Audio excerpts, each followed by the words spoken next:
menjadi milik-Mu. Jadikan kami terang di tengah kegelapan dunia,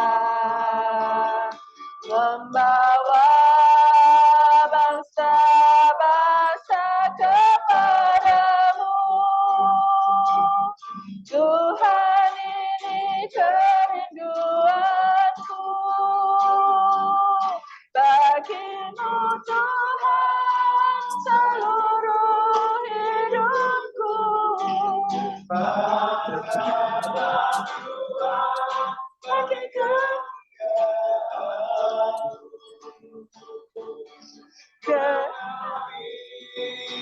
Seluruh rencana-Mu sampai bumi penuh kemuliaan-Mu.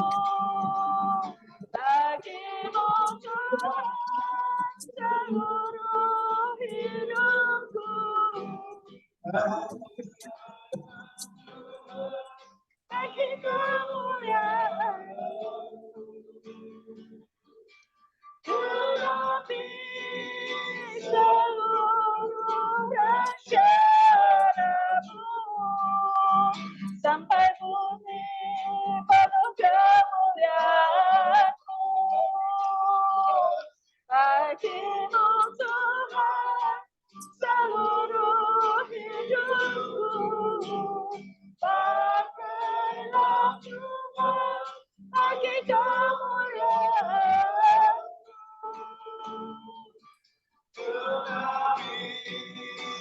Seluruh rencana-Mu sampai bumi penuh kemuliaan-Mu.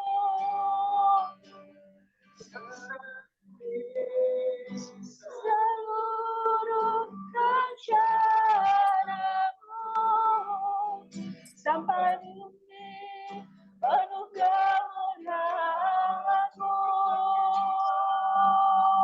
Genapi seluruh rencana-Mu sampai bumi penuh kemuliaan-Mu.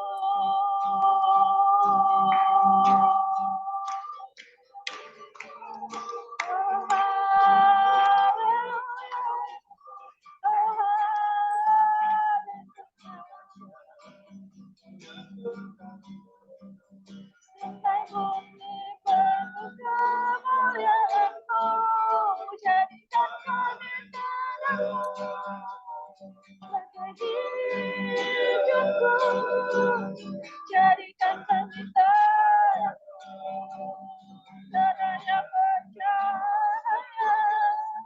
Kau Yesusku. Haleluya. Haleluya.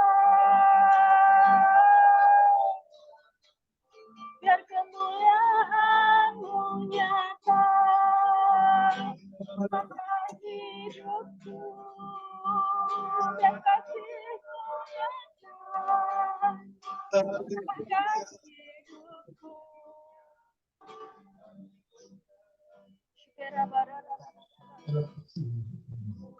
Tuhan Yesus, ini kami ya Bapak. Pakai setiap hidup kami ya Tuhan Yesus untuk menjadi terang-Mu ya Bapak. Karena kasih-Mu ya Tuhan yang begitu besar dalam hidup kami ya Bapak. Kami mau pakai hidup kami ya Tuhan. Kami mau panjatkan setiap kasih-Mu ya Tuhan Yesus. Untuk keluarga kami, untuk orang tua kami, untuk teman-teman kami, untuk teman kerja kami ya Bapak. Setiap orang ya Tuhan Yesus akan mengenal-Mu lewat hidup setiap kami ya Tuhan. Jaga mereka menjamah kasih-Mu ya Tuhan lewat hidup kami ya Bapak. Biar Engkau yang telah lebih besar dalam setiap hidup kami ya Tuhan. Biar kami semakin kecil di hadapan-Mu ya Tuhan Yesus. Pakai setiap kami, urapi setiap kami ya Tuhan. Jika sebentar ya Tuhan kami akan mendengarkan sharing firman-Mu Tuhan. Taburi setiap hati ya Tuhan. Dan benih-benih firman-Mu ya Tuhan supaya jatuh di tanah yang subur ya Bapak.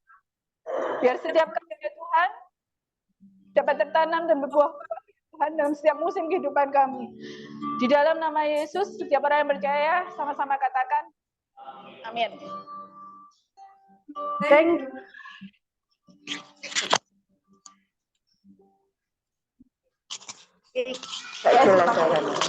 Oh ya lah, ini ya. Halo, salam semua yang online.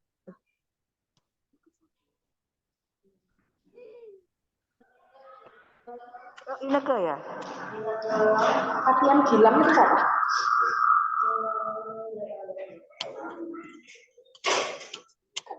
Oh, mungkin Debbie BE ya.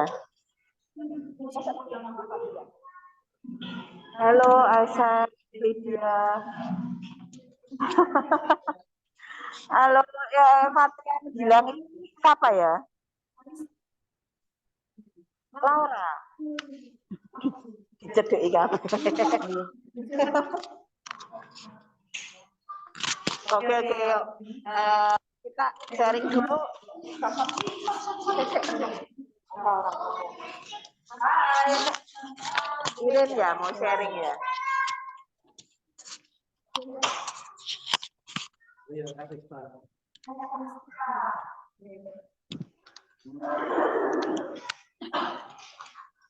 Halo, aku mau sharing sebentar ya. Jadi pengalamanku punya anak remaja. Jujur didiknya itu susahnya minta ampun. Soalnya kan masanya remaja ini kan masa laginya cari jati diri ya. Jadi ibaratnya itu mereka tuh agak memberontak gitu loh. Kalau kita kayak ngasih sesuatu apa gitu, kebanyakan mereka memberontak. Jujur kemarin bulan Februari itu setiap sekolah aku itu deg-degan.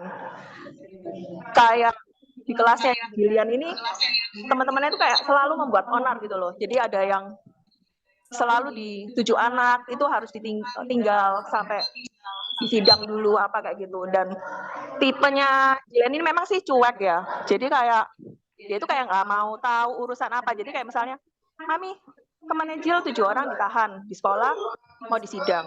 Kenapa Jil? Gak tahu, nggak ngurus, males. Mesti kayak gitu. Terus ternyata tak korek-korek gitu ya. Memang sih di sekolahnya Jil ini masih nggak terlalu parah ya, nggak seperti kayak di luaran ya, bully-bully teman-temannya kayak gitu. Jadi beberapa itu kayak misalnya kayak dibully, misalnya orang tuanya hukum ya, kayak misalnya ini tesnya jelek kan dihukum nggak boleh mainan handphone atau apa 1 minggu gitu. Temennya ngejek sampai akhirnya kayak menggunakan kekerasan ya, sampai mukul kayak gitu. Terus ada lagi temennya yang nge-push. Jadi di kelasnya Jil ini kayak apa ya, gurunya ini kayak ngasih sesuatu. Kalau misalnya dia ini dalam satu kelas nilainya dia anak-anak ini ada 100 sejumlah 25 misalnya kayak gitu, gurunya itu akan ngasih reward ke mereka, akan ngasih jajan ke kantin kayak gitu kan. Lah beberapa temennya dia ini yang ibaratnya mokong-mokong lah ya, itu nge-push yang biasanya yang 100 kayak gitu. Sampai ada satu anak itu nggak tahan, kayak beban gitu loh. Akhirnya dia lapor ke gurunya, kalau aku di-push temen, aku harus nilainya 100. Nah, terus aku ya sempat nanya, loh Jil, kalau yang lain nanya apa? Ya cuek lah, ngapain ngurusin anak kayak gitu. Ibaratnya kayak Jil itu selalu ngomongnya kayak gitu. Cuman aku bayangin sih, maksudnya sampai segitunya, sampai dia tuh beban kayak gitu kan, sampai lapor ke guru gitu loh. Ya bagiku sih mengerikan sih, anak-anak sekarang tuh kayak gitu. Terus ada lagi anak kelas 1 itu mulai apa ya, mukul, nendang dan malak temennya untuk uang jajan gitu loh. Jadi ya anak kelas 1. Terus sampai akhirnya dia pun berani ngelawan temennya Jil yang ibaratnya badannya paling gede, kelas 6 kan udah. Itu dia berani nendang. Ibaratnya kan popo-popo di atasnya, dia nendang sampai temennya Jil ini yang ditendang ini yang preman ibaratnya kan. udah nyangking megang tasnya udah mau diangkat gitu loh. Sampai akhirnya kelihatan satpam. Jangan, anaknya masih kecil, jangan kamu lawan, bukan bandinganmu. Ya wis dilepas. Ya, beberapa orang tua sih infonya sih sudah lapor ke mamanya ya. Dan profesi pun nggak menjamin gitu loh. Mamanya profesi dosen, tapi nggak menjamin bisa megang anaknya sendiri kan, ibaratnya seperti itu. Cuma mamanya sempat mama negur temennya kalau anaknya ini minta uang gitu loh buat jajan. Ya responnya mamanya sih cuma ngomong anakku bukan pencuri, nggak akan mungkin minta uang jajan. Tapi kan terbukti kan beberapa anak diminta kayak gitu. Terus kasus yang paling parah lagi di sekolah Jil ada guru melakukan pelecehan. Itu jujur aku shock berat. Udah dipecat sih gurunya. Jadi guru baru kerja sekitar 1-2 bulan lah. Dia itu guru pengganti. Jadi aku sempat sih, tadi kan rapotan, aku ngomong sih ke wali kelasnya, maksudnya aku sempat kecewa, kalau kejadian kayak gini kenapa kok pihak sekolah melarang anak-anak untuk cerita ke orang tua. Dan dengan cara kayak gini kan ibaratnya anak-anak itu jadi tertanam, kalau ada apa-apa ngapain cerita ke orang tua, ibaratnya kan kayak gitu. Aku sempat komplain, terus akhirnya gurunya, ya karena kita ini masih belum ada bukti yang nyata gitu loh. Tapi ternyata setelah dikorek-korek kebukti. Untungnya aja Jil ini cuma ditepuk pundaknya, dan sejak itu Jil itu udah langsung menghindar gitu loh. Terus aku sempat ingat lagi, Jilian ini cerita kalau pas pelajaran olahraga itu dia ini sempat kena bola. Langsung tak tanyain lagi kan, Jil waktu kena bola itu ya apa? Misternya gimana? Megang atau ya apa? Terus enggak kok mami, enggak. Cuma ngeliat, terus habis itu udah disuruh ke UKS. Oh ya wis lah. Terus ternyata dengar cerita lagi, ada yang dipeluk dari pinggangnya ya. Terus dirangkul. Terus yang paling parah sih, yang kelas 5 sih. Anak-anak perempuan tuh lagi ganti baju, pintunya dibuka sama gurunya. Udah selesai ya, kayak gitu. Terus anak-anak udah teriak semua toh. Terus ada lagi info, pegang payudara ya, dipegang. Terus dia itu gurunya cuma bilang jangan bilang mama papamu, kayak gitu.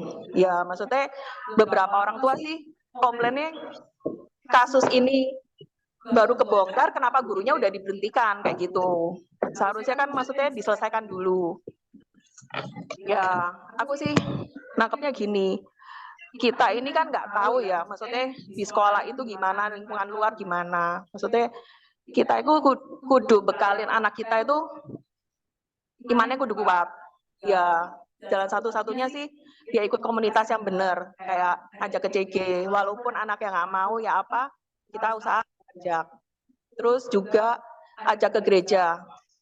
Kayak ibadah itu juga penting sih bagiku. Jadi dan untungnya itu juga Jilian ini kan pelayanan. Jadi sempat waktu Desember kemarin kan Jilian beberapa kali kan bolos show ya, bolos gereja karena show, ada latihan dan lain-lain. Kakak-kakaknya itu kan kenal, jadi dia sempat nanya, Jil kamu kok bolos, kamu kok nggak CG, kamu kok nggak ke gereja, udah ibadah apa. Jadi maksudnya ya puji Tuhan sih, kayak ibaratnya karena pelayanan ini Jilian itu selalu dipantau sama kakak-kakaknya pelayanan itu di servo itu. Terus ya sama juga satu, orang tua juga kudu kuat doanya ya. Jadi kayak pagi itu malam doakan anaknya supaya maksudnya jangan sampai sesuatu yang buruk itu kena ke anak kita gitu loh. Ya kekuatan doa itu sih besar ya. Kayak minta perlindungan kayak gitu untuk anak kita.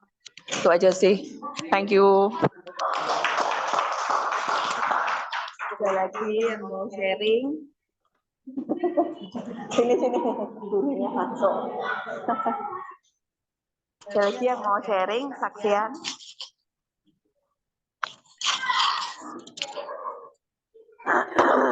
Gunawan mau saksian?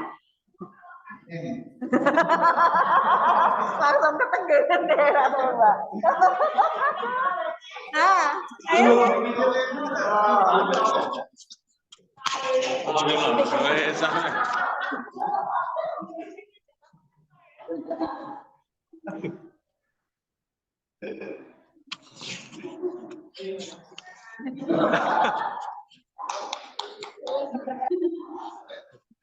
Ya, terima kasih sebelumnya.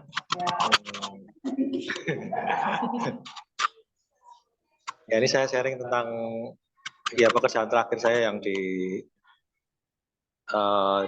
Tarakan ya. Waktu itu saya sempat di sana hampir 1 bulan. Jadi pekerjaannya itu modifikasi sistem gensetnya mereka ya, karena mereka kan ada mau beli pembangkit listriknya PLN. Jadi mereka mau beli listriknya PLN, kemudian mereka akan mensinkronkan sistem mereka dengan PLN, karena nggak boleh sistem itu satu pabrik itu dimatikan, kemudian digantikan PLN, seperti kita nyambung di rumah gitu ya. Jadi kan modelnya kan harus, kalau sinkron ya ada tata caranya sendiri lah. Ada protokolnya supaya listrik itu ketika PLN masuk, itu dia enggak ada pemadaman sama sekali. Jadi pabrik itu masih jalan gitu. Nah itu kan ketika kami modifikasi, itu kan ada waktunya PLN itu ada jadwalnya untuk masuk gitu. Misalnya mereka jadwalnya itu hari Rabu gitu ya, 2 minggu sebelumnya kita sudah di sana gitu. Di sana kemudian kita planning modifikasi barang lamanya mereka itu untuk bisa dipakai, kondisi seperti itu. Nah, ketika waktu itu modifikasi, kita trial nggak berhasil, ya. Trial lagi nggak berhasil, sampai hari H. Sampai hari H itu PLN janjikan jam 11 malam itu akan masuk gitu. Dan ini bukan perkara yang main-main ya, karena kalau sudah masuk, tapi kalau dari perusahaan saya itu gagal sinkron, itu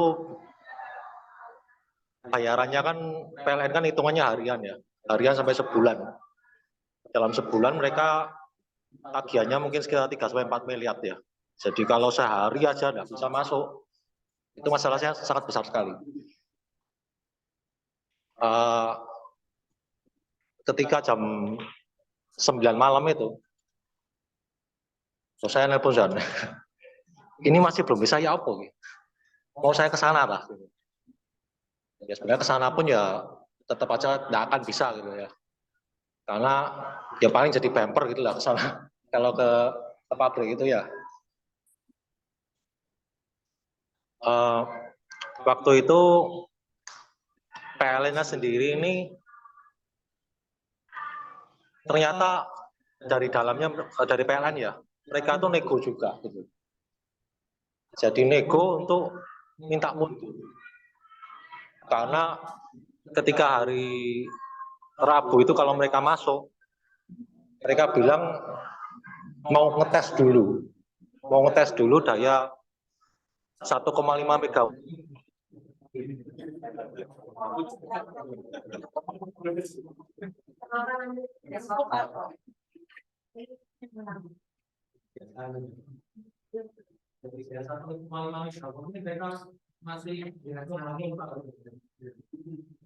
Mereka masih coba kalau sampai trial ini kuat, mereka kan lakukan itu dari pihak pabrik itu produksi setengah tahun mati harus produksinya berapa gitu. Akhirnya mereka jam 10 malam itu telepon-teleponan nego ya, petinggi telepon nego. Waktu itu diputuskan tidak jadi masuk hari ini. Sebelumnya mungkin sekitar jam 9 saya sudah kontak istri saya. Ini nak, hari ini jam 11 malam masuk, wes. Bola AC ke perusahaanku sana ini, iya. Bola AC ke perusahaanku dan ya wes pasti masalah besar wes pasti. Ternyata hari itu tidak jadi masuk gitu. Dan orang yang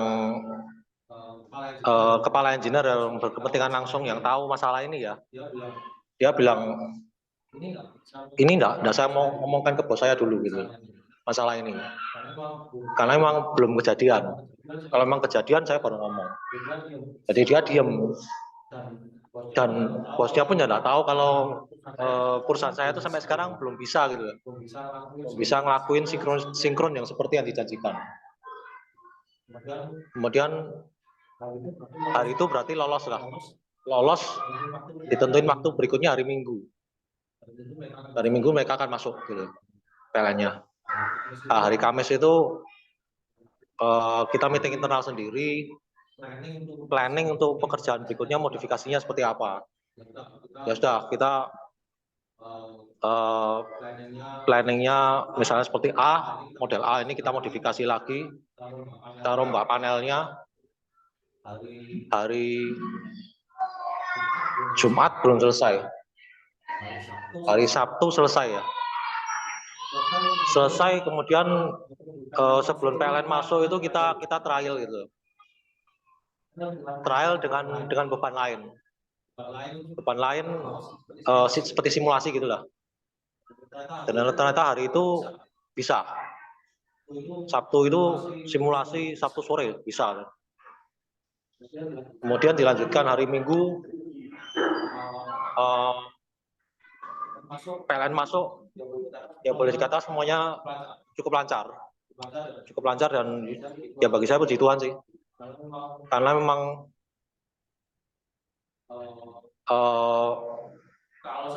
kalau seandainya hari Rabu itu beneran sesuai rencana ya, PLN masuk ya hari itu ya, itu masalah besar sungguhan.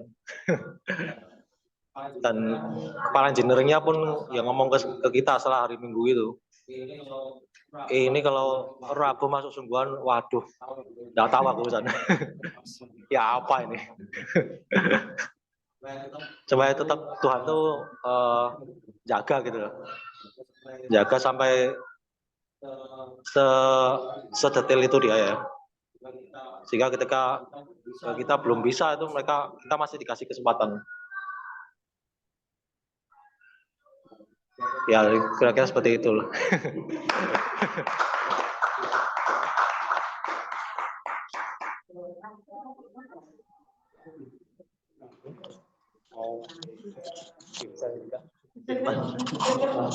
Oke. Ada yang mau sharing lagi mungkin?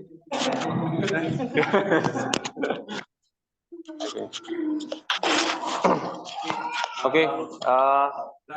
Kita doa dulu ya untuk mendengarkan firman Tuhan. Tuhan Yesus, terima kasih untuk kebesaran-Mu Tuhan, atas sharing-sharing yang sudah kami dengarkan Tuhan. Kami percaya sampai dengan hari ini Engkau turut bekerja untuk setiap apapun yang kami lalui Tuhan. Kami percaya apapun yang terjadi itu sesuai kehendak-Mu dan untuk kebaikan kami. Tuhan Yesus, malam hari ini kami berkumpul Tuhan, sebentar kami akan mendengarkan firman Tuhan. Bukakan hati kami, biarlah hati kami menjadi tanah yang gembur, untuk siap ditaburi firman Tuhan dan tumbuh sejalan dengan hidup kami, menghidupi hidup kami dan selalu menyertai kami. Tuhan Yesus, sembunyikan hamba-Mu di balik salib-Mu, biarlah Engkau sendiri yang berkata-kata, Engkau sendiri yang mengucapkan setiap firman-Mu Tuhan, biar setiap kami terberkati oleh firman-Mu. Di dalam nama Tuhan Yesus, saya berdoa dan mengucap syukur. Haleluya. Amin.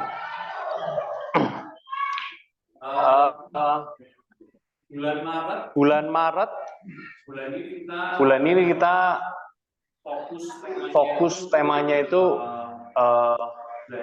belajar mengenai mencintai firman untuk mendengar suara Allah. Jadi kita butuh mencintai firman. Kita butuh membaca firman agar kita mengerti suara Allah. Kadang kan kita masih nggak ngerti ini suara hati atau suara Allah. Kalau misalkan dalam mengambil keputusan atau apapun kita selalu dibimbing Tuhan, kan enak ya. Kita nggak takut salah, walaupun kita sedang dalam lembah kekelaman gitu, tapi Tuhan itu selalu menyertai, itu kayak enak, kayak tenang. Cuman yang menjadi pertanyaan adalah apakah setiap keputusan yang kita ambil itu selalu sesuai dengan kehendak Tuhan? Nah, itu yang menjadi pertanyaan. Nah, untuk mengasah itu kita perlu membiasakan diri untuk membaca firman Tuhan agar kita semakin sensitif. Oh, ini suara Allah. Oh, ini suara Tuhan buat aku. Agar kita dibimbing. Nah, aku percaya di hidup kita itu Tuhan itu sudah memberikan janji-janjinya untuk kita, ya kan? Salah satu janjinya adalah yang sering kita dengar, Allahku sanggup memenuhi segala kebutuhanku menurut kekayaan dan kemuliaannya di dalam Kristus Yesus, ya kan? Terus Tuhan juga janji, janganlah hendaknya dalam Filipi 4 ayat 6, janganlah hendaknya kamu khawatir tentang apapun juga, tetapi nyatakanlah dalam segala hal keinginanmu kepada Allah dalam doa dan permohonan dengan ucapan syukur. Maka, pastinya nggak ada makanya, cuma kalau ditambahin maka lebih pas ini. Maka damai sejahtera Allah yang melampaui segala akal akan memelihara hati dan pikiranmu dalam Kristus Yesus. Yang percaya katakan amin. Amin. Nah, itu janji Tuhan, itu janji umum. Ada juga janji Tuhan kepada Yosua. Tuhan bilang gini, dapat bertahan menghadapi engkau seumur hidupmu. Seperti aku menyertai Musa, demikianlah aku akan menyertai engkau. Aku tidak akan membiarkan engkau dan tidak akan meninggalkan engkau. Itu janji Tuhan pada Yosua. Nah, itu janji-janji umum yang setiap kita anak-anak Tuhan yang percaya pada Tuhan itu menerima otomatis janji itu. Ya kan? Nah, itu janji Tuhan.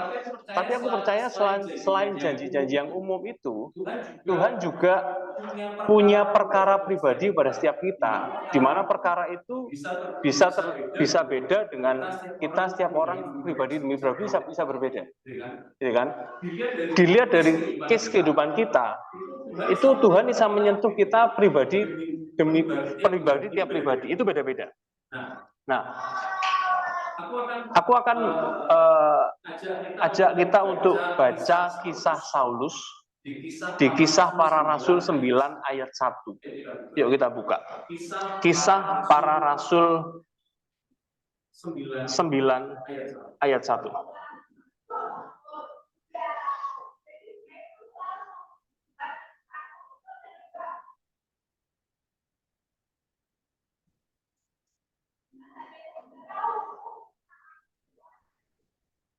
Oke, yang sudah ketemu katakan amin.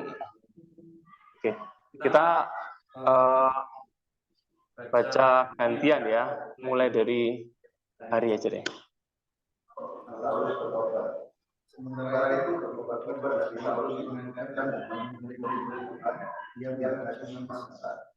Dan mereka berpuasa dari padanya untuk dibawa kepada majelis ini supaya tidak menemukan laki-laki atau perempuan yang memiliki jalan dia akan meninggalkan dan kalau perjalanannya berganti ketika dia sudah dekat orang Agung, tiba-tiba saya memancar dari langit memenuhi dia.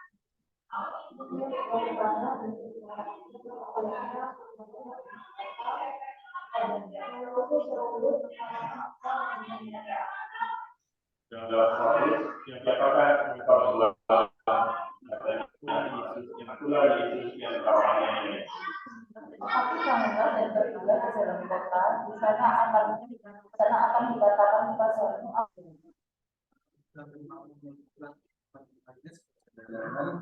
karena mereka memang mendengar suara itu, tapi tidak hanya seorang juga pun. Saulus bangun dan berdiri, lalu membuka matanya, tetapi ia tidak dapat melihat apa-apa. Mereka harus menuntun dia masuk ke Damsik. 3 hari lamanya ia tidak dapat melihat, dan 3 hari lamanya ia tidak makan. Amin, cukup sampai situ aja. Nah, kisah Paulus kita tahu. Saulus ini sebelum menjadi Paulus, dia adalah orang yang bunuhin orang-orang yang percaya Tuhan. Jadi kekejamannya luar biasa, ya kan, Saulus ini. Nah, dan pada waktu dalam perjalanannya Tuhan ingin buat perkara pribadi dengan Saulus, ya kan. Dikatakan bahwa di ayat 3, dalam perjalanannya ke Damsik, ketika Saulus sudah dekat kota, tiba-tiba cahaya memancar dari langit mengelilingi Saulus, ya kan. Ia rebah ke tanah dan kedengaranlah olehnya suatu suara yang berkata kepadanya, Saulus, Saulus, mengapakah engkau menganiaya aku? Jawab Saulus, siapakah engkau Tuhan? Nah, ini yang aku cermati adalah Saulus aja tahu kalau itu Tuhan, ya kan? Orang yang sebegitu jahatnya mendengar suara seperti itu, dia tahu itu Tuhan. Kalau kita boleh ngomong ini, Saulus ini setan posisinya waktu itu. Setan tahu suara Tuhan, gitu loh. Setan tuh tahu ini ngomong Tuhan. Padahal aku percaya kalau dia bukan orang percaya Tuhan, suara yang dia dengar pertama waktu itu adalah suara pertama kali dia dengar. Dia tahu bahwa itu suara Tuhan.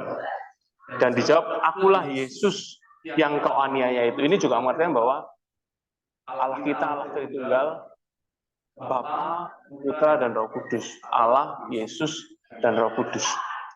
Ya kan? Akulah Yesus yang kau aniaya itu. Tetapi bangunlah dan pergilah. Tuhan bilang gitu. Tetapi bangunlah dan pergilah ke dalam kota.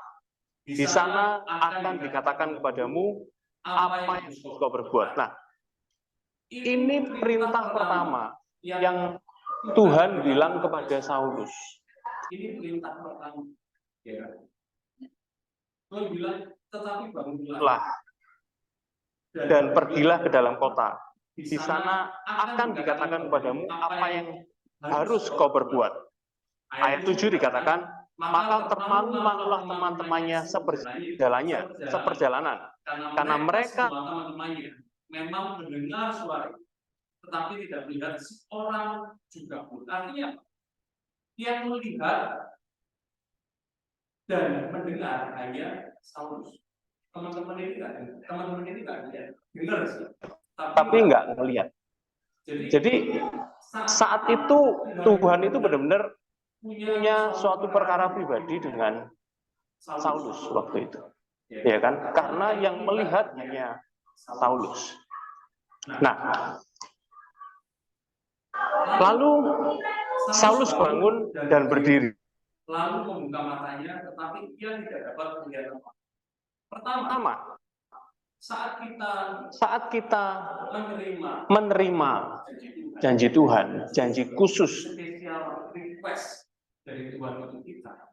Kalau kita belajar dari cerita Paulus, yang harus kita lakukan poin pertama adalah kita harus langsung lakukan. Paulus pun berkata, ayat 8, Saulus bangun dan berdiri. Lalu membuka matanya, tetapi ia tidak dapat melihat apa-apa. Saulus tidak dapat melihat apa-apa, artinya dia buta. Dan mereka teman-temannya harus menuntun Saulus masuk ke Damsik. Artinya apa?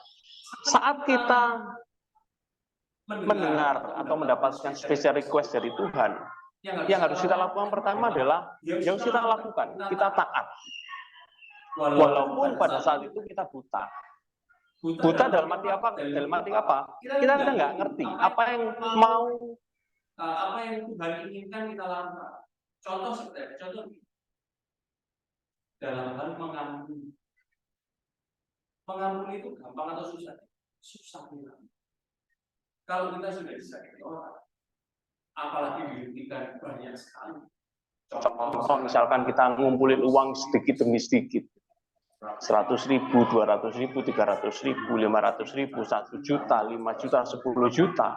Teman pinjem dengan alasan mamanya sakit, papanya sakit, entah apapun ceritanya. Terus kita kasih, kita percaya dia, ya kan? Tiba-tiba dia bohongi kita dan uang itu nggak kembali. Itu rasanya sakitnya itu nusuk, benar nggak sih? Aduh. Nah, tapi pada waktu kita di gereja, Tuhan bilang ampuni. Ampuni. Nah, kita sering bilang, ya apa Tuhan caranya? Ya apa? Ngampuninya apa caranya? Ya kan? Nah, kenapa kok Tuhan mau kita ampuni? Jangan-jangan selama ini berkat Tuhan terhambat. Doamu terhambat dijawab Tuhan karena apa? Karena kamu nggak ngampuni. Karena kita semua nggak ngampuni. Spesial request hidup kita waktu itu adalah ngampuni orang itu. Agar apa? Agar kita terbebas dari belenggu. Belenggu yang seakan-akan menutup doa kita kepada Tuhan. Kita doa kayaknya natap tembok terus. Kenapa? Kita terbelenggu dengan kita nggak bisa ngampuni.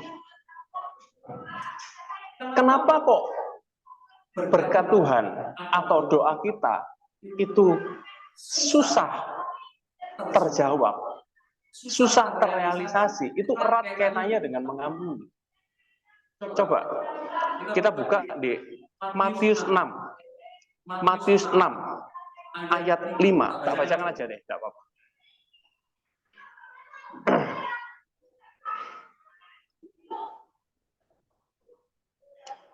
Matius 6 ayat kelima. Nah, kita tahu Matius 6 ayat kelima ini temanya soal apa?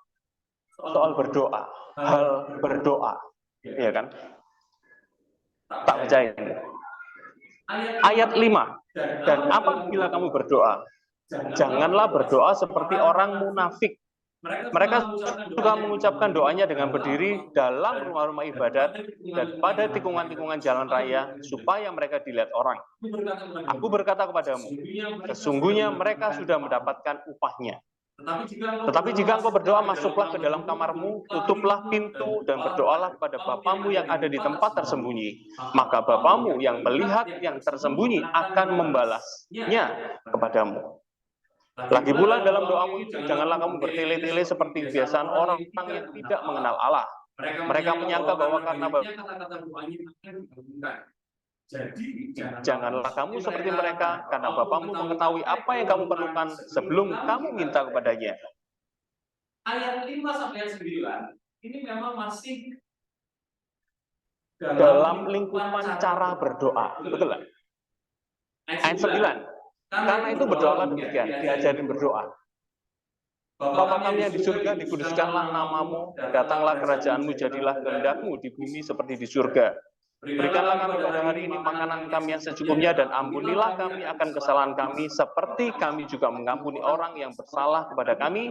Dan janganlah membawa kami ke dalam pencobaan, tetapi lepaskanlah kami daripada yang jahat, karena Engkaulah yang mempunyai kerajaan dan kuasa dan kemuliaan sampai selama-lamanya.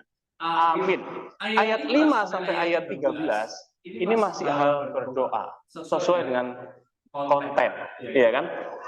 Tapi ada satu ayat nyangkut di ayat 14 masih di dalam konten berdoa. Lanjutannya adalah karena jikalau kamu mengampuni kesalahan orang, Bapamu yang di surga akan mengampuni kamu juga. Tetapi jikalau kamu tidak mengampuni orang, Bapamu juga tidak akan mengampuni kesalahanmu. Apa hubungannya hal berdoa dan mengampuni? Kelihatannya kalau kita asal membaca, ini kayaknya salah konten deh. Karena habis hal berdoa, ayat 5 sampai 13, ayat 14 mengampuni, ayat 16 langsung ngomong soal puasa. Jadi ini kayak ayat nyangkut gitu kan. Tapi aku percaya ini erat kaitannya dengan doa. Saat kita doa kepada Tuhan, itu kan kita minta. Doa ini kan minta. Kita berkomunikasi, kita minta, kita request. Bagaimana kita bisa minta? Bagaimana kita bisa komunikasi kalau Tuhan maunya kita lakukan apa, kita nggak lakukan? Contoh, misalkan, kita tahu anak kita mencuri barang temennya, kita tahu, kita kasih tahu, kembalikan. Besoknya dikembalikan. Besok itu salah nyuri lagi. Kita marah enggak? Marah dong.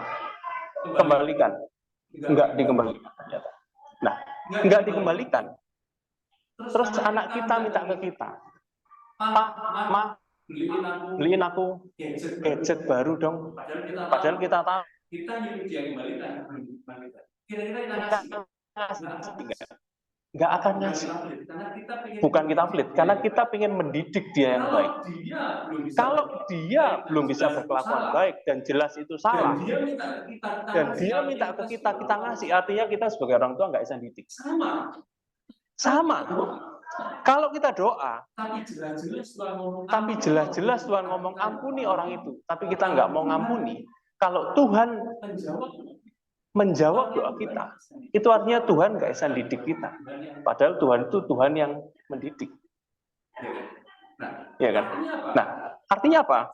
Sering doa kita tidak terjawab karena kita juga nggak mau ngampuni. Dan itu adalah special request-nya Tuhan untuk diri kita, agar kita bisa move on, untuk kita bisa keluar dari belenggu dan kita berjalan sesuai dengan kehendak Tuhan.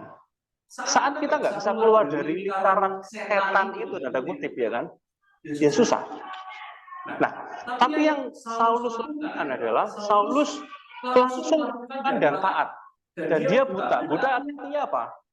Meskipun dia tidak tahu berikutnya dia mau ngapain, tapi dia taat. Artinya apa? Kita sebagai manusia pun kalau diberikan janji spesial atau spesialitas dari Tuhan, kita harus punya iman, taat, dan percaya 100% pada Tuhan bahwa Dia akan menyertai kita. Nah, dikatakan bahwa sebentar, saya akan balik ke kisah para rasul lagi tadi.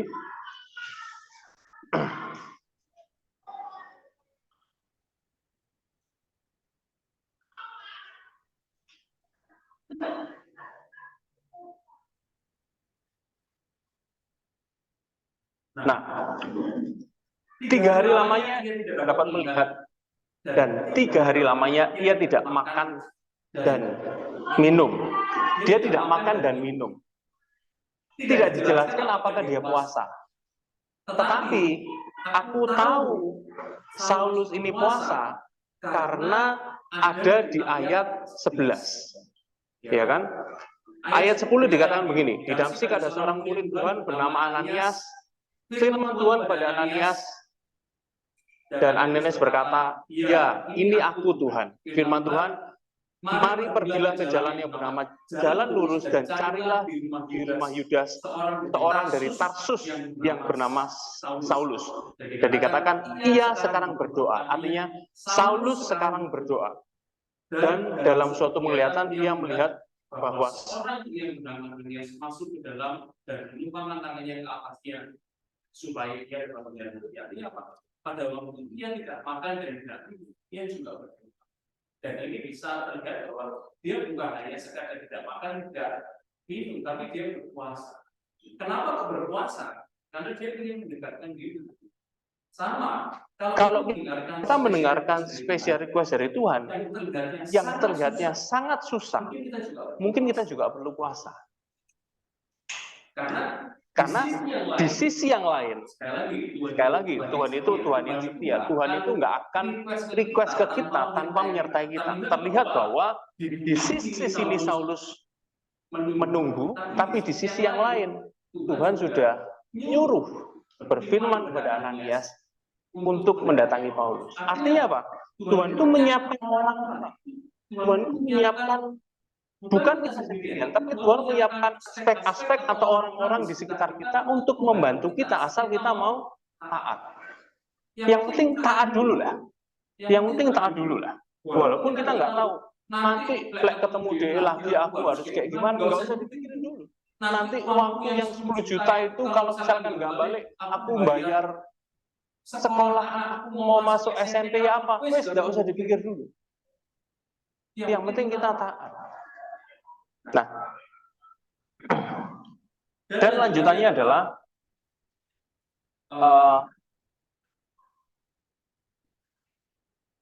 Tuhan sudah menyiapkan di sisi sana dan sisi yang lain. Artinya apa? Tuhan itu Tuhan Alfa dan Omega. Dia yang awal dan yang akhir. Kita khawatir karena kita tahu awalnya, nggak tahu akhirnya. Betul ya? Orang yang tahu awalnya, dan tahu akhirnya nggak akan khawatir, ya kan? Tapi orang yang khawatir itu, ya kayak kita ini, itu orang yang tahu awalnya, suruh ngikut awalnya, depannya, tapi akhirnya kan nggak tahu. Jangankan akhir, 2-3 step depannya kita nggak tahu kok. Makanya kita khawatir. Nah, Tuhan kita yang sudah ada di awal dan di akhir, yang sudah menuntun kita, itu di atas itu sudah kayak main monopoli. Ini sudah tak tempatkan orang, ini sudah tak tempatkan orang. Nanti kamu tinggal jalan aja, kamu nggak usah khawatir. Terus pokoknya kamu taat, seakan-akan seperti itu. Seakan-akan seperti itu. Nanti kamu butuh bayar uang sekolah anakmu bulan Mei kan? Sekarang masih bulan Maret, kamu udah ada uangnya kan? Nggak usah khawatir. Bulan April nanti kamu tak kasih berkat pekerjaan. Siapa yang tahu? Kita kan nggak pernah tahu. Betul nggak? Tapi Tuhan sudah nata. Tuhan sudah nata. Asal kita taat. Gitu loh. Nah, selanjutnya, setelah kita melakukan, kita taat, dan kita percaya, poin nomor 2 adalah kita harus sering membaca firman Tuhan agar kita mendengar suara Allah. Artinya apa? Dalam perjalanan ini, bukan suatu perjalanan yang singkat, tapi suatu perjalanan yang panjang. Dan dalam perjalanan ini, kita harus mendengar tuntunan Tuhan dari mana? Dari firman Tuhan. Kalau kita tidak sesuai tuntunan Tuhan, ya kita jalannya nggak lurus, bisa belok ke kanan, belok ke kiri, atau bahkan putar balik ke jalan yang tadi. Gitu loh. Nah, ini yang bahaya. Roh di dalam diri kita itu roh yang harus dijaga, roh yang harus diberi makan dalam tanda kutip. Diberi makan apa? Firman Tuhan. Tadi ini fresh from the oven.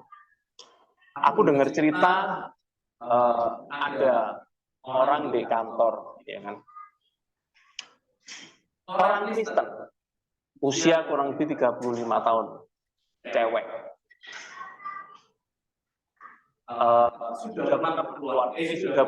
Sudah pernah menikah tetapi pisah, gitu ya, belum punya anak, perempuan. Nah, singkat kata dia menjalin hubungan dengan orang di luar kota atau luar pulau, aku lupa. Pokoknya LDR, ya kan, LDR. Nah, aku tahunya dia orang Kristen ya. Beberapa kali lihat di Instagram dia ke gereja, postingan-postingan rohani lah, kayak gitu ya. Nah, dia berpacaran dengan satu orang, boleh nggak? Ya boleh, wong dia wis wis cerai kok, iya kan, bebas, ya kan. Nah, berpacaran, mungkin jalan 6 bulan lah ya, jalan 6 bulan, dia baru tahu bahwa pacarnya ini itu cuman fiktif. Jadi orang yang dia anggap pacarnya selama 6 bulan, seorang cowok yang ada di luar kota ini, ternyata cuman fiktif. Orangnya nggak ada. Tapi dia sudah keluar uang 215 juta untuk dikasihkan ke dia. Bingung nggak? Aku dengar, kok bisa? Ya pacarannya gitu loh. Memang kalian pacaran nggak pernah video callan? Pernah.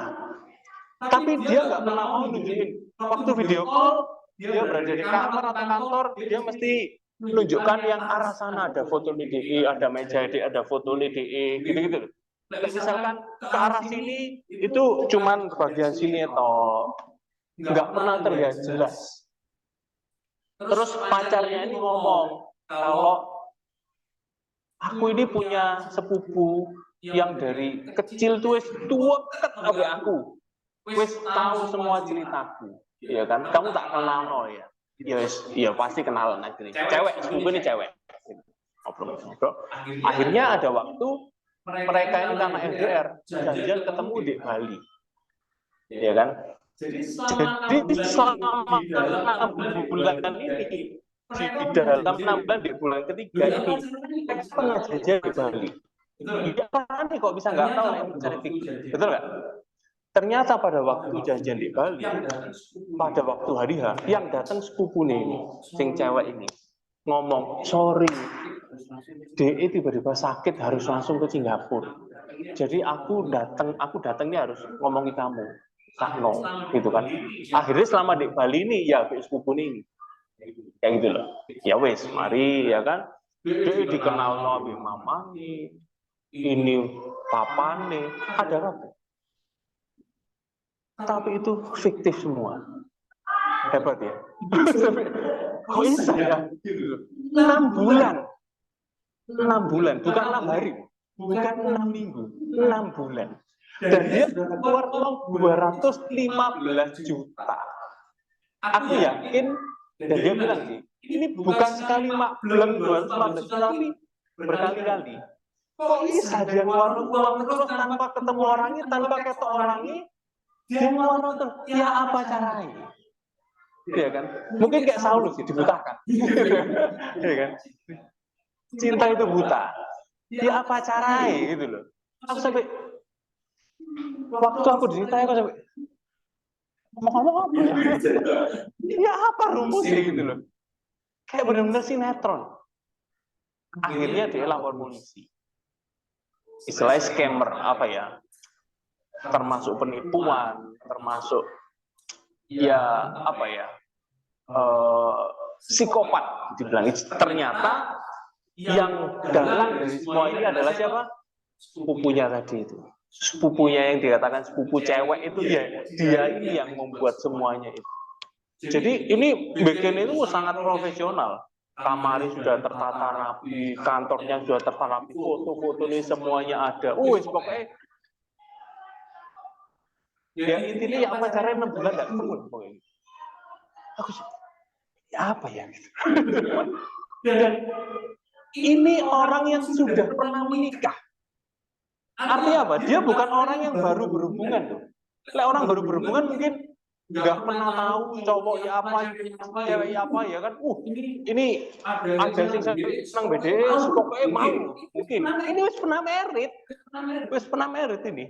Gitu loh. Jadi dia tahu lah pasti berhubungan dengan lawan jenis, ngobrolin, bangun hubungan dari pacaran, tunangan dia pernah lewati gitu loh. Tapi sisa seperti itu. Dan orang Kristen. Nah, pertanyaannya adalah, mosok nggak ada Roh Kudus di dalamnya, sing ngomong itu, iya kan? Mosok nggak ada Roh Kudus sing ngomong itu. Aku nggak berani menghakimi karena aku juga nggak tahu. Cuman dari semua cerita itu, maksudnya kembali lagi ke tadi, roh yang di dalam diri kita itu perlu diberi makan. Kita mau menghilangkan Roh Kudus, itu enggak perlu kita berbuat jahat terus hilang, enggak kok. Prinsipnya itu sama kayak misalnya kita punya taman di depan rumah kita, ada rumput. Ya apa caranya kita ingin membuat rumput ini rusak? Gampang, enggak usah dirusak. Diapain? Biar noto aja. Sebulan, 2 bulan, 3 bulan, 5 bulan, 6 bulan, 7 bulan, sampai 3 bulan berantakan. Betul lah. Itu enggak perlu dirusak. Biar noto saja. Artinya apa? Kita enggak perlu berbuat jahat untuk kita enggak dengar lagi suara Roh Kudus, enggak perlu kok. Kita enggak dengar firman Tuhan, kita enggak ke gereja, kita enggak sungguh-sungguh cari Tuhan. Kalau kita enggak peka. Kita mau maintenance rumput tadi, yang harus kita lakukan apa? Iram, motong, ya kan? Itu hanya untuk maintenance, bukan untuk meningkatkan. Tapi kita mau meningkatkan, mempercantik rumput ini, lebih dari maintenance, ya kan? Harus ada, mungkin ada tukang kebun sing datang tiap hari, dipakai tanaman-tanaman sing mahal, macam-macam. Itu ingin mempercantik. Tapi cuma mau maintenance, ya kayak kita misalnya cuma maintenance, kita nggak mau lebih dekat dengan Tuhan, berdoa, baca firman, itu maintenance roh kita. Cuma sekedar maintenance. Jadi jangan kita merasa aku harus dibaptis, terus kita nggak pernah memberi makan roh di dalam diri kita nggak pernah baca firman Tuhan, kita nggak pernah doa, kita nggak pernah mencari Tuhan, terus kita mau, tapi kan aku nggak berbuat jahat. Oh jangan kira, nggak perlu berbuat jahat kok. Mau diem noto aja kamu nggak akan dengar langsung. Nggak usah mau makani, kamu lama-lama nggak ngerti. Ini suara hatiku, nafsuku, atau suara Tuhan, nggak akan paham, nggak akan ngerti.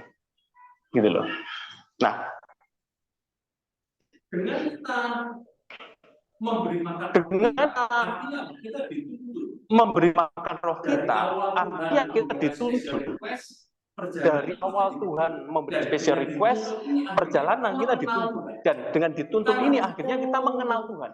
Kita ngerti, oh hidup Tuhan ini seperti ini ternyata. 1 minggu atau 2 minggu lalu, aku ini naik sepeda motor ke kantor. Sepeda motor deh, sing aku punya ini termasuk yang tidak terlalu sering dipakai.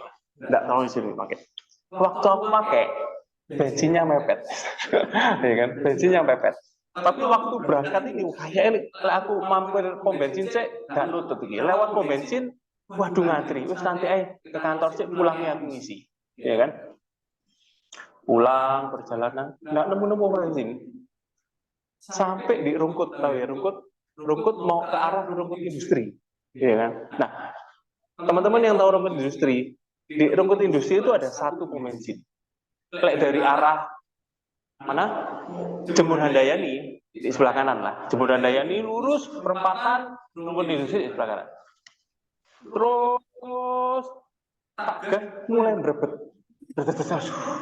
Aduh ini, aku lihat, ini lampu merah di depan. Nggak boleh mandek kami ya.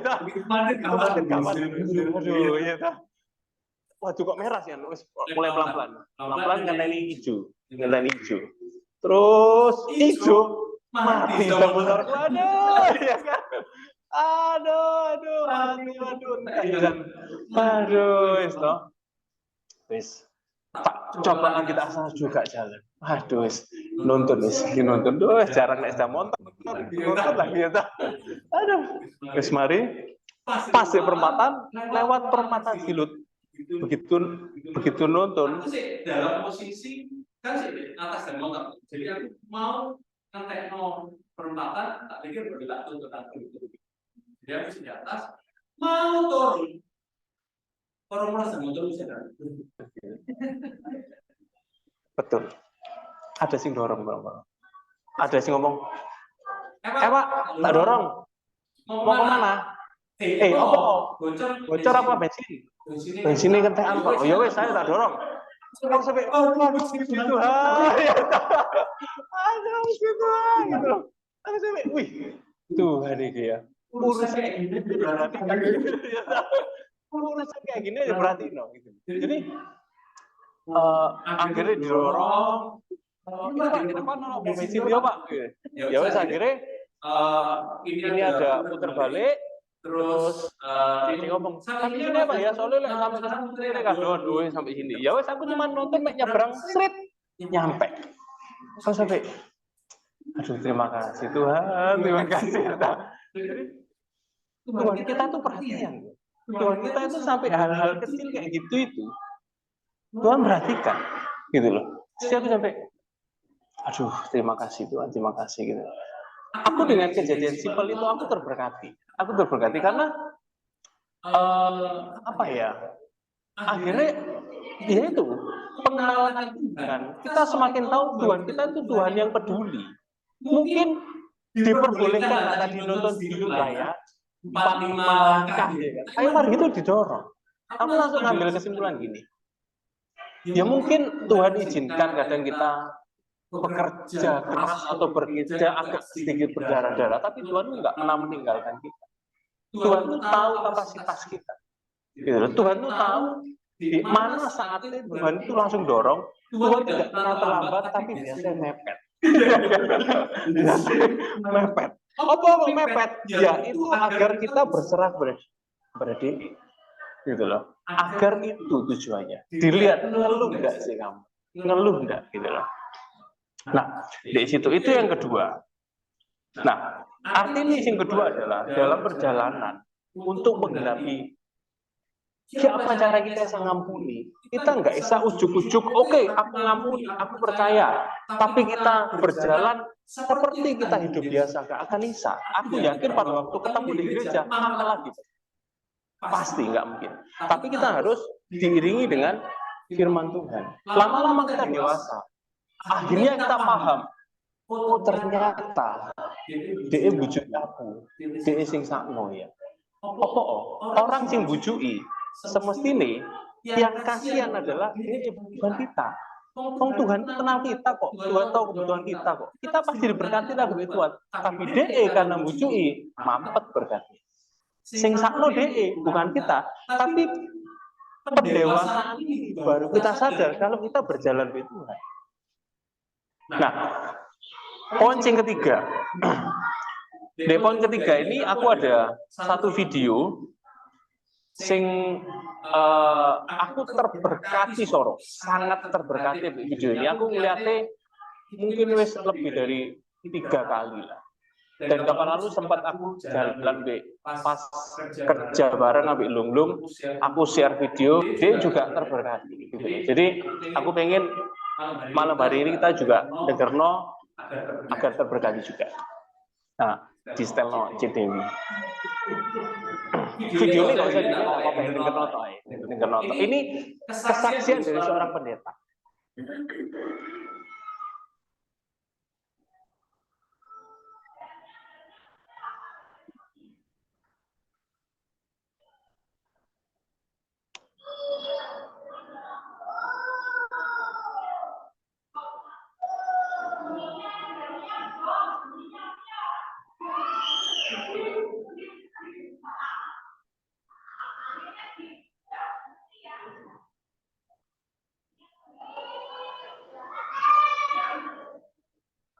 Mau disambung ke Bluetooth dan suaranya.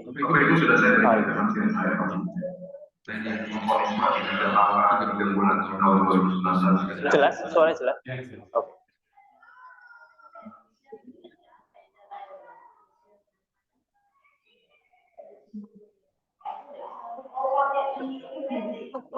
Didengar ya.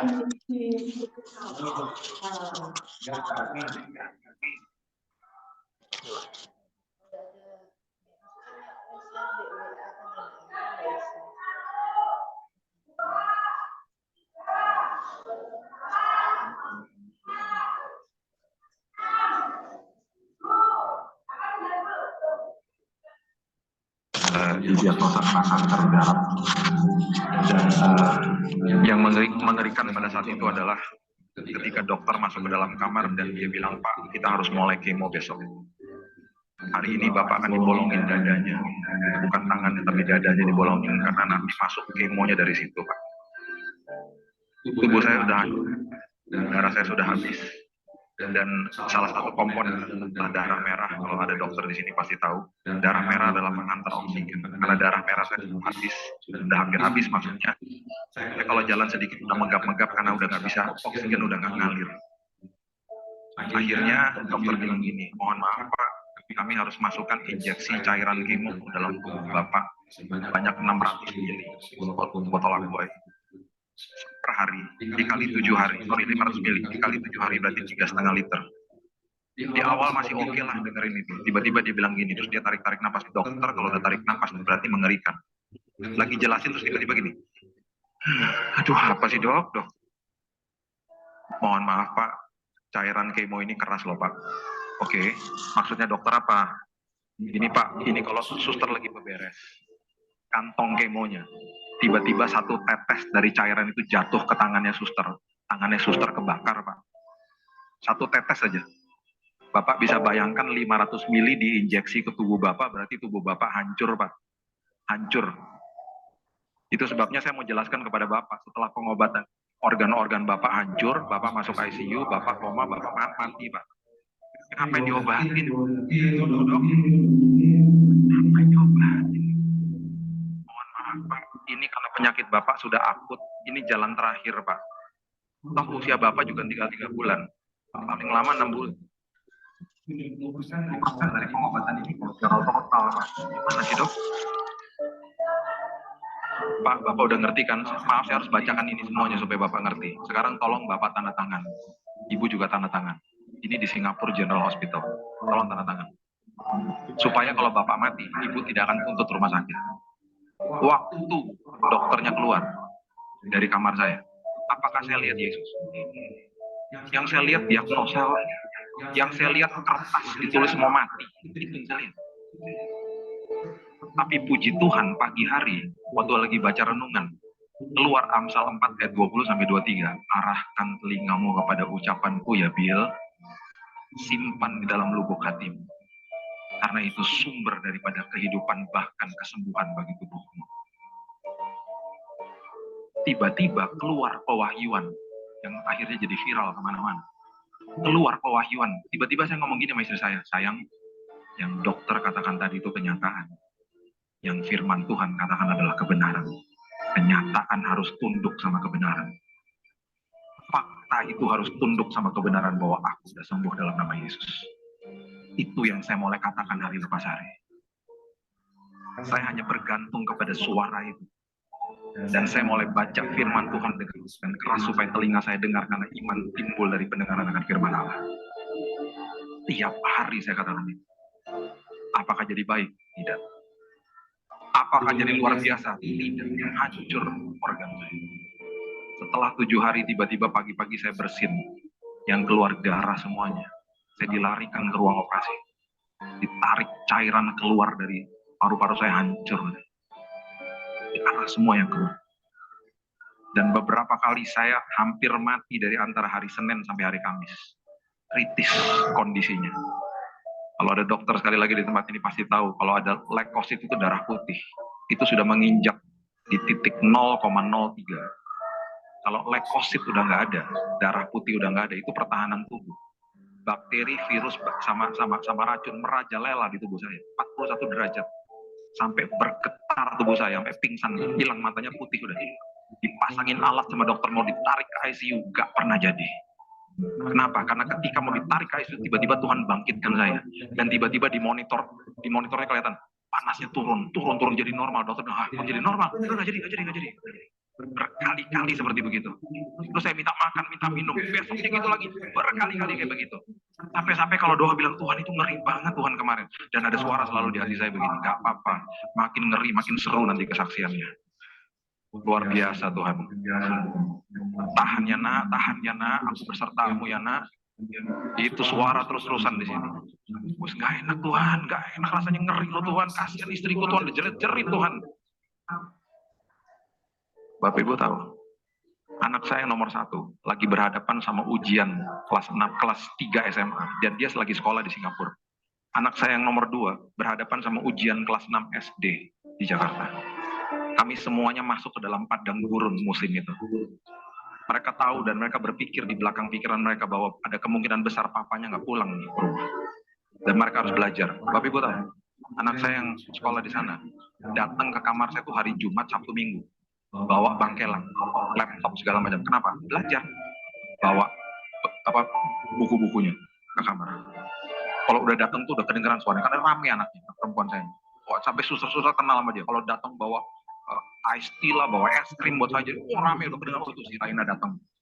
Selalu Jumat, Sabtu, Minggu duduk di sebelah saya, belajar sepanjang hari, ngobrol-ngobrol, dengerin musik, ketawa-ketawa, terus ketiduran di bangku sebelah saya.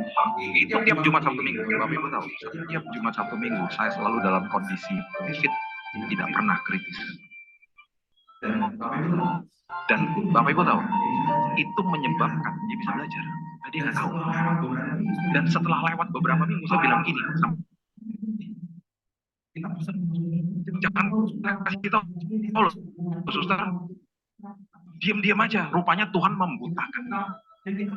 Tuhan punya maksud. Kita kan nggak tahu. Yang kita lihat kan masalah di depan kita. Makanya kalau lagi lihat masalah, selalu ucap syukur karena Tuhan lagi kerja. Kita kan nggak tahu. Saya juga nggak tahu saat itu. Apa yang terjadi tiba-tiba? Bulan Februari, puji Tuhan. Lalu dokter cek saya.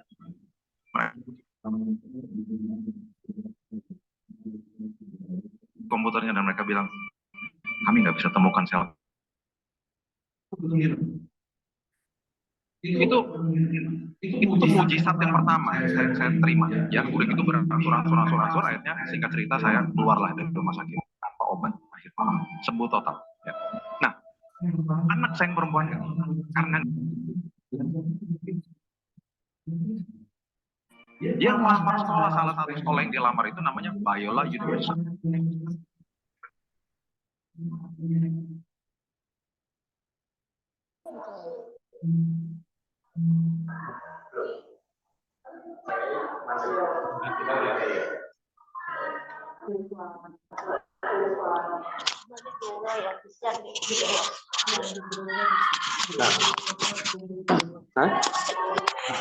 Ya. Nah, tadi dikatakan bahwa kenyataan harus tunduk di bawah kebenaran. Aku waktu dengar itu rasanya langsung merinding. Apa kok merinding? Kita harus punya iman seperti itu. Karena apa? Yang kita lihat itu memang kenyataan.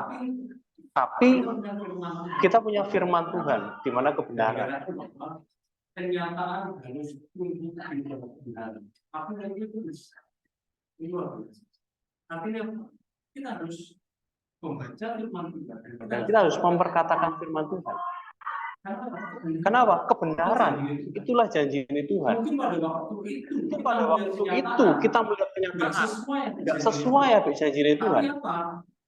Kenyataan harus tunduk di bawah kebenaran. Kita harus mengucap firman Tuhan. Karena itu yang akan menguatkan kita dan yang itu akan melepaskan. Kenapa kok diberikan Roh Kudus? Roh Kudus difirmankan kuat. Dan iman kita kenyataan harus tunduk di bawah kebenaran. Saulus yang tadi namanya sekarang jadi Paulus. Kita tahu di akhir cerita menjadi seorang yang luar biasa. Banyak Alkitab, banyak kitab yang Paulus tulis. Roma, 1 Korintus, Galatia, Efesus, Filipi, Kolose, Tesalonika. Itu Paulus semua yang tulis. Dia jadi orang yang gila untuk mengabarkan firman Tuhan. Awalnya dari mana? Awalnya dari Saulus yang mendapatkan special request yang kita tadi bahas di awal. Special request dari Tuhan dan dia tunduk, dia lakukan, dia taat, dia percaya. Dan dia menjalaninya, mengikuti tuntunan Tuhan. Apakah tidak ada hambatan di tengah jalan? Banyak kita tahu cerita Paulus, ya kan? Bahkan Paulus bilang di 2 Korintus 12 ayat 7, dia diberi duri dalam daging. Apakah dia tidak terganggu? Dia sangat terganggu. Sampai dia pernah request ke Tuhan 3 kali. Dia bilang gini, maka suatu duri di dalam dagingku, yaitu seorang utusan iblis untuk menggocok aku, supaya aku jangan meninggikan diri. Meninggikan diri itu apa? Sombong. Orang hebat itu pantangannya adalah sombong. Begitu sombong, habis. Tapi diberikan duri dalam daging. Bahkan ditulis seorang utusan iblis, ya kan, untuk menggocok aku supaya aku jangan meninggikan diri. Tentang hal itu, aku sudah 3 kali berseru kepada Tuhan. Aku minta kepada Tuhan. Yang minta ini adalah mungkin sekarang namanya pendeta. Ini pendeta yang luar biasa. Pendeta yang sudah anggapannya membawa ratusan ribuan, puluhan ribu jemaat kepada Tuhan. Dia minta 3 kali supaya utusan iblis itu mundur daripada aku. Tapi Tuhan jawab apa? Tuhan jawab, cukuplah kasih karuniaku bagimu. Sebab justru dalam kelemahanlah kuasaku menjadi sempurna. Sering loh kita minta, Tuhan, abot Tuhan, gak kuat Tuhan. Aduh Tuhan, tolong sembuhno aku Tuhan. Tuhan, lunasno utangku Tuhan. Tuhan, sembuhno anakku Tuhan. Lalu kan ini di dalam dagingku Tuhan. Tapi Tuhan bilang apa sering? Cukuplah kasih karuniaku kepadamu. Cukuplah kasih karuniaku kepadamu David. Cukuplah kasih karuniaku kepadamu Domi. Cukuplah kasih karuniamu kepadamu hari. Cukup. Kadang kita ini merasa, nggak bisa Tuhan, aku nggak bisa bergerak kalau ini masih ada. Tapi Tuhan bilang, cukuplah kasih karunia-Aku kepadamu. Sama kayak Paulus, ya kan? Apa yang ditaruh di dalam diri kita, apa yang ditaruh di dalam hidup kita, itu semuanya untuk kebaikan. Mungkin nggak enak, tapi Tuhan tahu kita perlu itu untuk kita tetap di jalan yang benar, untuk kita tetap bisa sampai tujuan Allah. Pada akhirnya apa? Pada akhirnya Roma 8:28. Kita tahu sekarang bahwa Allah turut bekerja dalam segala sesuatu untuk mendatangkan kebaikan. Bagi siapa? Bagi mereka yang mengasihi Dia. Karena kalau kita nggak mengasihi Dia, kita nggak tahu Dia mau apa. Yaitu bagi mereka yang terpanggil sesuai dengan rencana Allah. Amin. Itu sharingku malam hari ini, semoga memberkati. Thank you.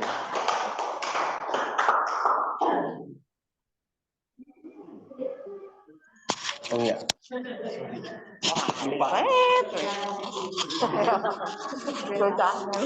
Oke, thank you ya firmannya. Oke, aku nggak nambahi banyak ya. Soalnya tenggorokanku nggak enak. Mungkin aku mau nambahin pengumuman untuk yang bulan April itu kan ada Jumat Agung. Kemungkinan kita CG-nya Kamis, lalu setelah itu Kamis, lalu Jumat, setelah itu kan ada libur Lebaran ya, mulai tanggal 20 sampai tanggal berapa itu, 26 atau berapa. Jadi mungkin CG-nya nanti ada libur satu kali. Tapi yang 20 itu karena sudah libur tak maju Selasa. Jadi tapi yang Jumat Agung itu Kamis ya CG-nya. Pertimbanganku ya karena yang besoknya kan anak-anak mungkin libur kan tanggal merah ya. Jadi kalau CG masih kan besoknya nggak sekolah gitu loh. Gitu. Ya itu aja sih pengumumannya. Kita ambil ya CG kita, doa CG dulu ya.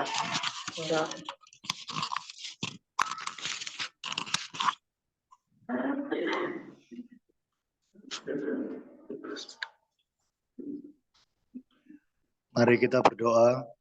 Terima kasih Tuhan Yesus, malam ini kami mengucap syukur dan berterima kasih atas kebaikan-Mu serta penyertaan-Mu di sepanjang hari ini. Terima kasih sudah mencukupkan apa yang menjadi bagian dan berkat kami Tuhan. Semoga kami bisa menjadi berkat untuk sesama. Jadikan kami alat yang tidak ternilai bagi-Mu dalam mewartakan kasih serta kabar sukacita bagi semua orang. Dalam nama Tuhan Yesus, haleluya, amin.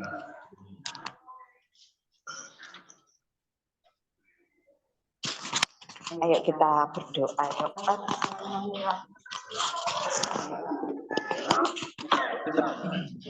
Apa ya? Aku Ku mau sepertimu gitu ya. Aku mau seperti dia. Yes.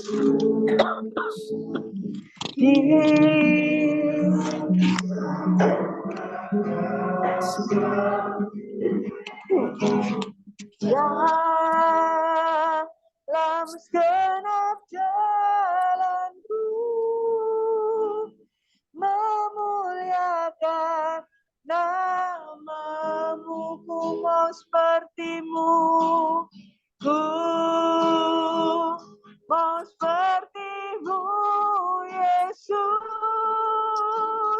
disempurnakan selalu dalam segenap jalanku memuliakan nama-Mu. Sekali lagi kami mau seperti-Mu, Yesus. Mau seperti-Mu, Yesus. Disempurnakan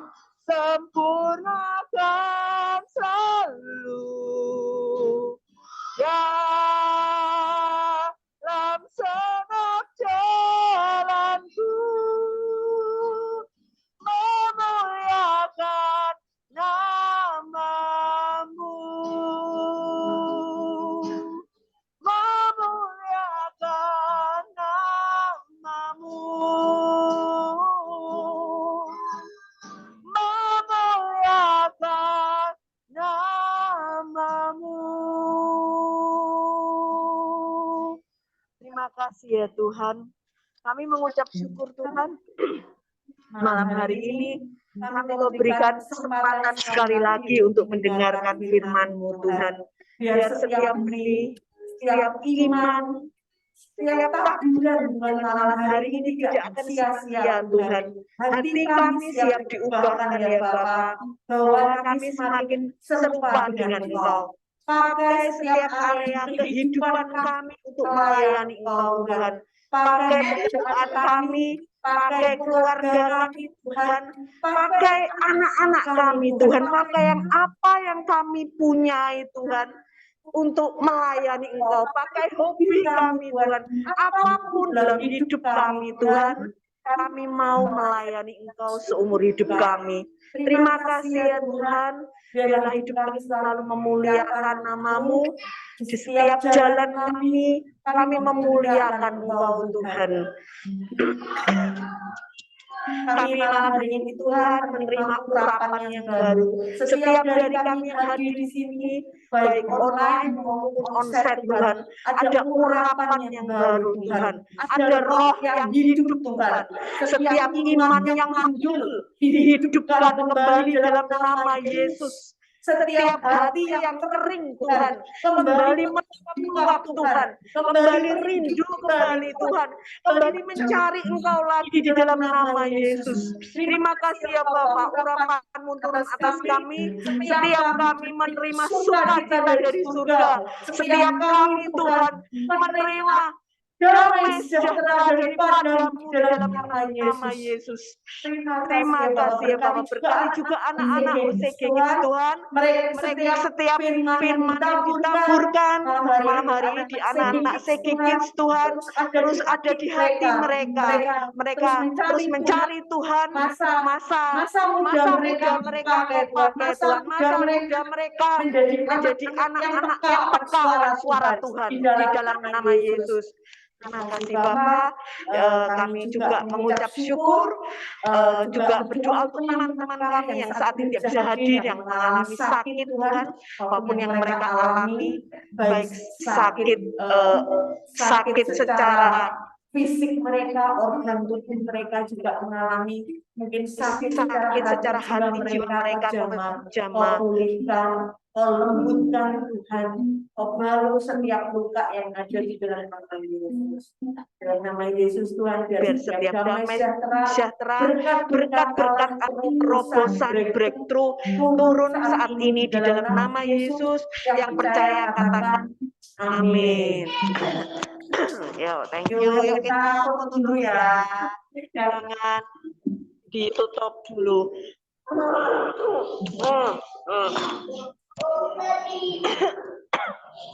Se.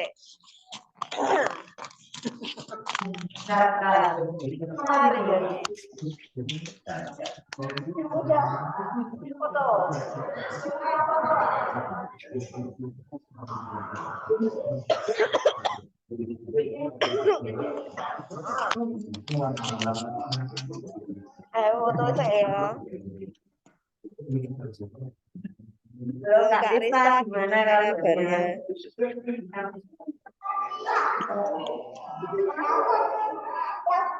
Kak, ya, dibuka yo, ayo dibuka Kohar. Kita mau foto.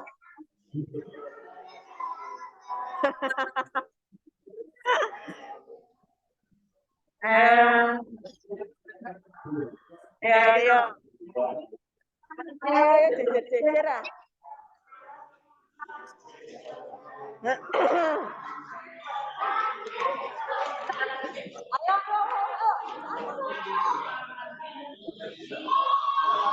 Ayo sini.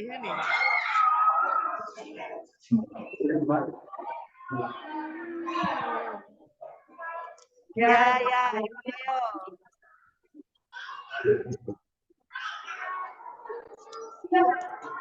Apa ya? Oh. Halo.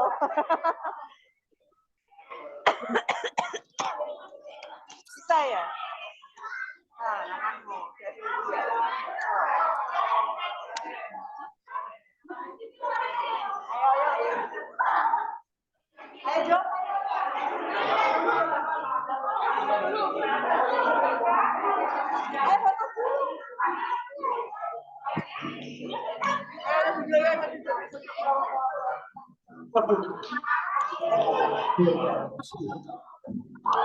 Ayo foto. Dinteni sing online nih lho. Dinteni sing Dinteni sing online.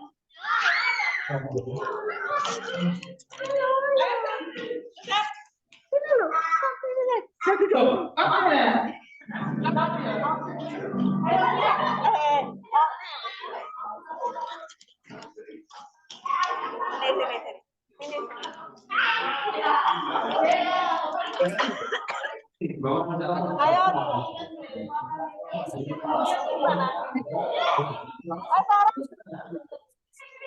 Oh iya benar.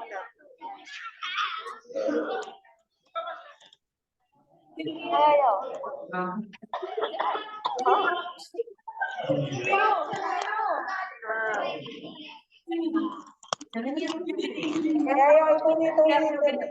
Ayo dua.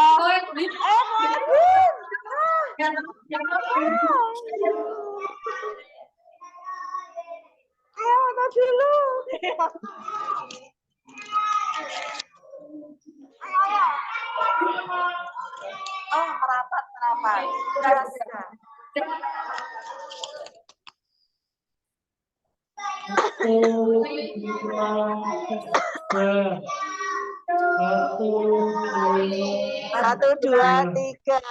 Satu, dua, tiga. Oke, thank you.